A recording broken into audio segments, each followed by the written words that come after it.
नवनियुक्त भाजपा युवा मोर्चा की राष्ट्रीय उपाध्यक्ष नेहा जोशी का रुड़की पहुंचने पर किया गया जोरदार स्वागत। रुड़की स्थित ओम ग्रुप ऑफ कॉलेज में आयोजित कार्यक्रम में वरिष्ठ भाजपा नेता मुनीश सैनी एवं भाजयुमो कार्यकर्ताओं ने नवनियुक्त राष्ट्रीय उपाध्यक्ष नेहा जोशी का फूल माला पहनाकर व पुष्पगुच्छ देकर स्वागत किया। वहीं नवनियुक्त भाजपा युवा मोर्चा के राष्ट्रीय उपाध्यक्ष नेहा जोशी ने कहा कि उन्हें कार्यकर्ता के रूप में जाना जाता है, इसकी उन्हें खुशी है। उन्होंने कहा कि प्रदेश में सरकारों का बदलाव होने से विकास रुक जाते हैं, इसलिए प्रदेश के विकास कार्य लगातार गति में रहे, उसके लिए 2022 में फिर से भाजपा की सरकार लानी होगी। कहा कि चेहरे और नेतृत्व बदलते रहें लेकिन सरकार भाजपा की रहे, इसके लिए हर एक कार्यकर्ता को काम करना होगा। उन्होंने कहा कि प्रदेश और केंद्र सरकार की योजनाओं को अंतिम छोर तक बैठे व्यक्ति तक लेकर जाना हमारी जिम्मेदारी है।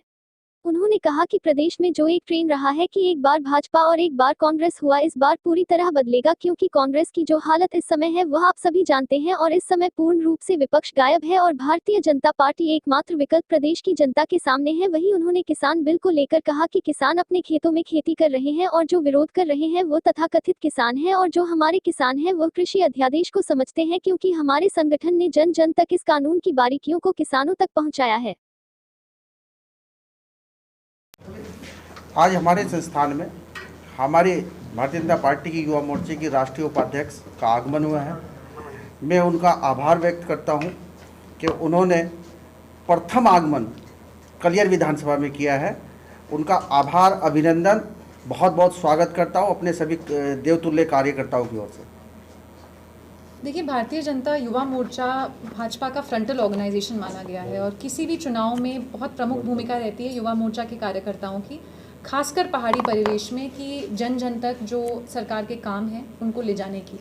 तो अगले 6 महीने में भी हमारा यही प्रयास रहेगा कि युवा मोर्चा का हर एक कार्यकर्ता पूर्ण रूप से सक्रिय रहे और जो पिछले 4.5 साल में हमारी उपलब्धियां रही हैं सरकार के माध्यम से, चाहे वो केंद्र की योजनाएं हों या वो प्रदेश सरकार की योजनाएं हों, उनको जन जन तक लेकर जाए और एक बार फिर से पूर्ण बहुमत के साथ भाजपा सरकार बनाए। देखिए, भारतीय जनता पार्टी हर चुनाव को बहुत सीरियसली लेती है।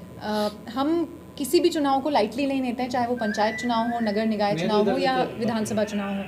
तो हमारी तैयारी उसी तरीके से रहेगी हर एग्ज़ाम की, कि ये बहुत टफ है, तो उसी प्रकार से हम लोग काम करते हैं, उसी प्रकार से हम चुनाव में जाते हैं। तो एक जो ढर्रा रहा है उत्तराखंड में कि एक बार भाजपा आती है और एक बार कांग्रेस आती है, इस ढर्रे को हम इस बार तोड़ने वाले हैं। इसके लिए मैं पूरी तरीके से आश्वस्त हूँ एक कार्यकर्ता के तौर पे। तो नहीं, देखिए, चेहरे बदलते रहते हैं, संगठन एक ही रहता है, नेतृत्व भाजपा का ही है। भाजपा ही चुनाव में गई थी, उस समय भी कोई चेहरा नहीं थे और इस बार जब हम चुनाव में जाएंगे तो फिर से एक भारतीय जनता पार्टी के सिंबल पर जाएंगे।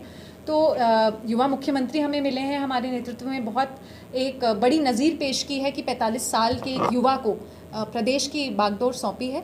तो एक बार फिर उनके नेतृत्व में हम चुनाव में जाएंगे और जीत कर वापस आएंगे। और ये जो एक ट्रेंड रहा है, एक बार भाजपा एक बार कांग्रेस की जो आपने आज हालत देखी है, कल हम सब ने देखा कि एक नेता तक उनका तय नहीं हो पा रहा है कि कौन है।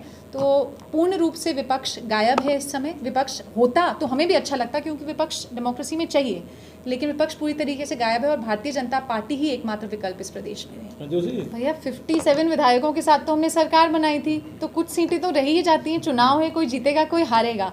तो जहाँ तक टिकट का सवाल है वो तो हमारा केंद्रीय नेतृत्व तय करेगा, पार्लियामेंट्री बोर्ड बैठता है, वो तय करेगा कि कौन विनिंग कैंडिडेट है, किसने अच्छा काम किया और उसी को। इस बार कहीं किसान विरोध में है, ये कौन कह रहा है?